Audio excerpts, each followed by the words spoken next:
Hello students, कैसे हो आप सब।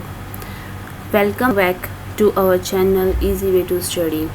स्टूडेंट्स, आज हम डिस्कस करने जा रहे हैं शिक्षा निदेशालय द्वारा जारी की गई वर्कशीट नंबर 32 जो कक्षा 6 से 8 के विद्यार्थियों के लिए है। स्टूडेंट्स, सबसे पहले आप अपना यहाँ पे नाम और अपने क्लास टीचर का नाम यहाँ लिखेंगे। बच्चों, आज की जो हमारी वर्कशीट है वो एक व्यायाम के तरीके से है। ये माइंडफुलनेस के ऊपर है। बच्चों, माइंडफुलनेस जो एक्टिविटी है हमारी वो दिल्ली के स्कूल्स में चलाई गई हैप्पीनेस करिकुलम के अंडर आती है। बच्चों, हैप्पीनेस करिकुलम से आप सब परिचित होंगे। ये दिल्ली गवर्नमेंट स्कूल्स में क्लास 1 to 8 के बच्चों के लिए चलाया जाता है। ये प्रोग्राम जो जुलाई 2018 से चलाया जा रहा है। इसका जो मेन ऑब्जेक्टिव है इस प्रोग्राम का वो हमारी मेंटल हेल्थ को इम्प्रूव करना है। इसमें माइंडफुलनेस को सिखाया जाता है, सोशल इमोशनल लर्निंग सिखाई जाती है, क्रिटिकल थिंकिंग सिखाई जाती है, प्रॉब्लम सॉल्विंग सिखाई जाती है एंड रिलेशनशिप बिल्डिंग सिखाई जाती है। बच्चों, इसी हैप्पीनेस करिकुलम का जो एक पार्ट है वो है माइंडफुलनेस। अब माइंडफुलनेस क्या है? माइंडफुलनेस हमारे मेडिटेशन का एक हम पार्ट समझ सकते हैं। मेडिटेशन में हमें अपने बॉडी पर ध्यान लगाना होता है, जबकि माइंडफुलनेस में हमें हमारे चारों तरफ क्या हो रहा है बड़े ध्यान से उन चीज़ों को गौर करना होता है, उन पर ध्यान लगाना होता है। तो जो हमारी एक्टिविटी है आज की वो हमारी इसी पर है। आज के कार्य की शुरुआत हम करेंगे 2 मिनट की माइंडफुलनेस से। 2 मिनट शांत बैठकर माइंडफुलनेस करें। बच्चों, ये हम जो 2 मिनट की एक्सरसाइज है हम सब साथ मिलकर करेंगे। सबसे पहले बच्चों, आप बिल्कुल रिलैक्स पोजीशन में बैठ जाएं। बिल्कुल रिलैक्स, शांत वातावरण में जहाँ पर आप रिलैक्स फील करें, बिल्कुल रिलैक्स फील करें। अब अपनी आँखों को बंद करें। अपने शरीर में कोई भी स्ट्रेचिंग ना होने दें, तनाव ना होने दें। बिल्कुल शांत मन से बैठें। अपनी सांसों को ऑब्ज़र्व करें। बच्चों, माइंडफुलनेस जो है, आप बिल्कुल रिलैक्स होके बैठ जाइए, आंखें बंद करके, और मेरी बातों को ध्यान से सुनते रहें। बच्चों, अपनी सांसों पर ध्यान दें। सांसें बाहर छोड़ते हुए, अंदर छोड़ते हुए, उस चीज़ पर ध्यान दें। अपनी बॉडी पर आपको जो आपके आसपास जो आवाज़ आ रही है, धीरे धीरे हल्की हल्की आवाज़ों को ऑब्ज़र्व करें। जैसे अगर फ़ैन चल रहा है किसी रूम में तो उस फ़ैन की जो आवाज़ है उसको ऑब्ज़र्व करें, उस पे अपना ध्यान लगाएं। या आपके आसपास कोई और हल्की सी आवाज़ हो रही है, फॉर एग्ज़ाम्पल जैसे इस टाइम मेरे रूम में घड़ी की सुई की टिक टिक टिक हो रही है, तो आप उस पर ध्यान लगाइए। हमें ये एक्टिविटी 2 मिनट के लिए करनी है। इसमें आपको अपना जो माइंड, अपना माइंड वो बिल्कुल फ्रेश फील होगा जब आप 2 मिनट के बाद इस एक्टिविटी को करके हटेंगे। आपको अपनी बॉडी के अंदर चेंजेस फील होंगे अगर आप इसे रेगुलर करेंगे। माइंड रिलैक्स फील होगा, एक एनर्जी आपको अपनी बॉडी के अंदर फील होगी।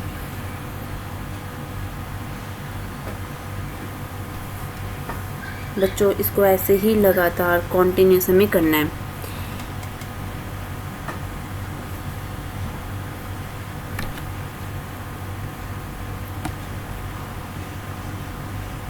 अब हमारे 2 मिनट हो गए हैं कंप्लीट। अब आप अपनी आंखें खोलने से पहले अपने हैंड्स को रब कीजिए, जिससे कि आपके हैंड्स में गर्माहट आए, और अपनी आंखों पर लगाइए और स्लोली स्लोली अपनी आंखों को खोलो। ये थी बच्चों हमारी माइंडफुलनेस की एक्टिविटी। आइए चलते हैं अब हम इसके अगले पार्ट पर एक्टिविटी के। बच्चों, अगला जो हमारी एक्टिविटी है वो है इस सप्ताह की गतिविधि एक दूजे को जानें। एक कागज पर घर के सभी सदस्यों के नाम लिखें। इस सप्ताह में उनके बारे में निम्न जानकारी प्राप्त करें। बच्चों, आपको करना क्या है, आपको पेपर लेना है या आपको अपना रजिस्टर लेना है। सेपरेटली ज़रूरी नहीं है कि आप सेपरेटली एक शीट लेके चलें या अपने रजिस्टर से एक शीट अलग करें, उस पर लिखें। नहीं, आप एक रजिस्टर लीजिए, उसमें अपने परिवार के सदस्यों के नाम लिखें। उसके बाद आपको जो जानकारियाँ दी गई हैं वो उसमें लिखनी है। आपको इसमें 5 जानकारियाँ अपने परिवार के सदस्यों के बारे में एकत्रित करनी है। 5 कॉलम बनाएं। 6 कॉलमों में से पहले कॉलम में अपने परिवार के सदस्यों का नाम, उससे अगले कॉलम में प्रश्न 1, उससे में 2, उससे नेक्स्ट में 3, 4 एंड देन 5। हमें 5 क्वेश्चन सबसे लेने हैं, तो आप ऐसे कॉलम बनाएंगे तो आपके लिए इजी हो जाएगा वो। तो सभी सदस्यों से आपको कुछ प्रश्न पूछने हैं। आइए देखते हैं वो प्रश्न क्या हैं।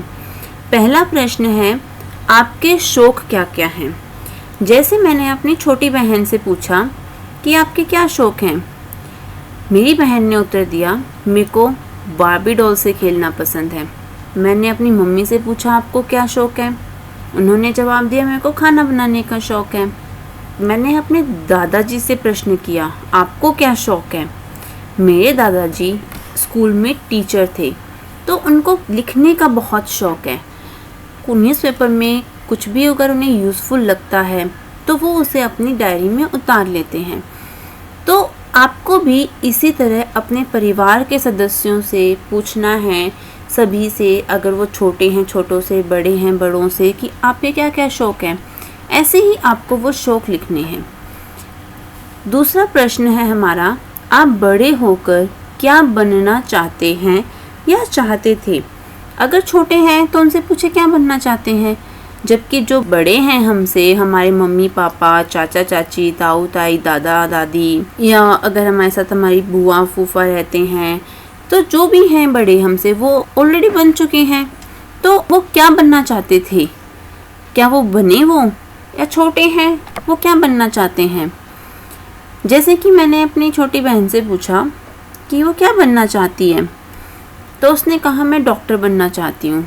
जबकि जो मेरे दादाजी थे वो टीचर थे, मेरे पिताजी दिल्ली पुलिस में हैं, तो वो पुलिस में ही जाना चाहते थे। ऐसे ही आपको अपने परिवार के सदस्यों से पूछना है और इस कॉलम को फिल करना है। अगला प्रश्न है, आप किस व्यक्ति से सर्वाधिक प्रभावित रहे हैं और क्यों। बच्चों, जो ये सर्वाधिक प्रभावित रहने वाला व्यक्ति है, या तो ये कोई बड़ी हस्ती हो सकता है, राजनेता हो सकता है, या फिर आपके परिवार का सदस्य भी हो सकता है। इसको आपको अपने परिवार के बड़े लोगों से पूछना है, छोटों से पूछना है। छोटों को अगर नहीं पता तो उन्हें इस प्रश्न का मतलब समझाना है पहले और फिर पूछना है। जैसे मेरा भाई एपीजे अब्दुल कलाम से सर्वाधिक प्रभावित था, ऐसे ही आपको अपने परिवार के सदस्यों से ये प्रश्न पूछना है और लिखना है। अगला प्रश्न है, आप अपने परिजनों से अपनी एक अच्छी बात जानें।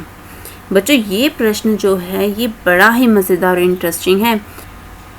और अगला प्रश्न है वो भी इससे रिलेटेड है। आपको पता चलेगा इस प्रश्न में कि आपके अंदर वो कौन सी खूबी है, वो कौन सी अच्छी बात है जो दूसरों को अच्छी लगती है। अब बच्चों, अपनी प्रशंसा तो हम सब सुनना चाहते हैं ना, ऐसे ही आपको सभी से अपने बारे में एक अच्छी बात जाननी है। अगला प्रश्न है, एक ऐसी बात जानें जहां आपको सुधार करना चाहते हैं। बच्चों, अगर हम अच्छे काम करते हैं तो हमारे अंदर कुछ ना कुछ कमियां भी ज़रूर होती हैं। हर एक इंसान के अंदर कोई ना कोई कमी होती है। जैसे कि मेरे अंदर कमी है कि मेरे को बहुत जल्दी गुस्सा आता है, तो वहाँ पे मेरे को सुधार करना है। पर मेरी एक अच्छी बात ये भी है कि वो गुस्सा मेरा बहुत जल्दी शांत भी हो जाता है। तो मेरे को कहाँ पे सुधार करने की आवश्यकता है, अपने गुस्से को कंट्रोल करने की। तो वैसे ही आपको सबसे पूछने की ज़रूरत है। क्या पता किसी और को मेरी ये कमी ना दिखती हो। मेरी बहन को नहीं लगता कि मुझे जल्दी गुस्सा आता है, उसको मेरे अंदर कुछ और कमी लगती है।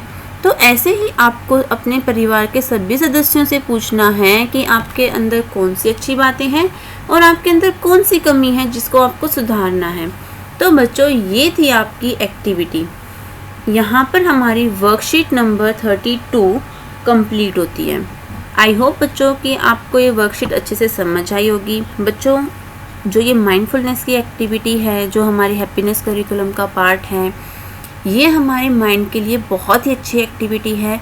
कोशिश करें बच्चों कि इस एक्टिविटी को आप डेली करें। इस एक्टिविटी से आपका जो माइंड है उस पर हम पॉजिटिव इफ़ेक्ट पड़ता है।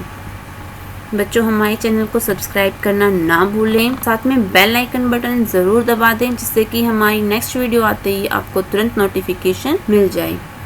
Thank you, bye bye.